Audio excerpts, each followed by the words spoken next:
Et Thomas Ranou continuait de décortiquer la presse de ce dimanche et il essayait de trouver des titres régionaux avec des questions régionales. Mais tout convergeait, Thomas Ranou, vers cette actualité internationale, n'est-il pas ? Ben oui, c'est bien ça. Les titres régionaux sont beaucoup à faire leur une et c'est vrai que c'est peu commun sur la situation internationale.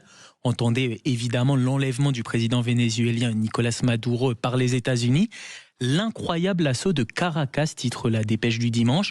Le coup de force sidérant de Donald Trump, affirme de son côté Midi Libre sur sa couverture. Trump met la main sur le Venezuela pour Sud-Ouest. Alors que Ouest France analyse les ressorts de l'intervention américaine et rappelle que Donald Trump a affirmé que les États-Unis dirigeront temporairement le pays.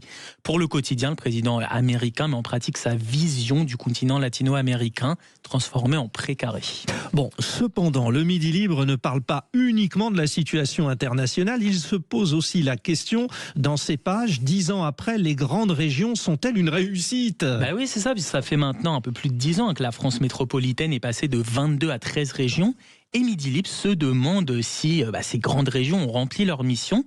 Eh bien, le résultat, c'est que le bilan est contrasté selon le quotidien. Ça dépend des régions. En fait, l'objectif affiché de cette réforme, c'était de réaliser des économies. On parlait de 25 millions à l'époque. Le compte n'y est pas 10 ans plus tard. Et au-delà du manque des résultats financiers, ce qu'on constate, c'est que les compétences des régions restent extrêmement restreintes. Elles ne peuvent décider que de 10% de leurs recettes, rappelle le journal. Et d'ailleurs, c'est l'autre enseignement de ce dossier. 76% des Français souhaitent que les pouvoirs de décision se situent dans les régions. 86% font davantage confiance à leur région qu'à l'État. Et 64% sont même favorables à l'idée d'un fédéralisme régional. C'est 2 fois plus qu'en 2006.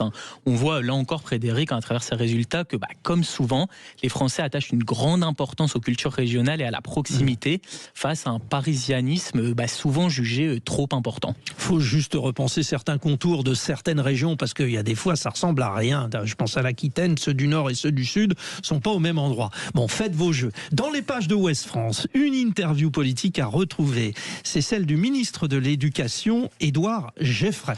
Ouais, il s'exprime sur un sujet dont on parlait hier justement, à la volonté du gouvernement de lutter contre l'addiction des écrans chez les plus jeunes. Le ministre confirme la volonté du gouvernement d'interdire les réseaux sociaux aux moins de 15 ans.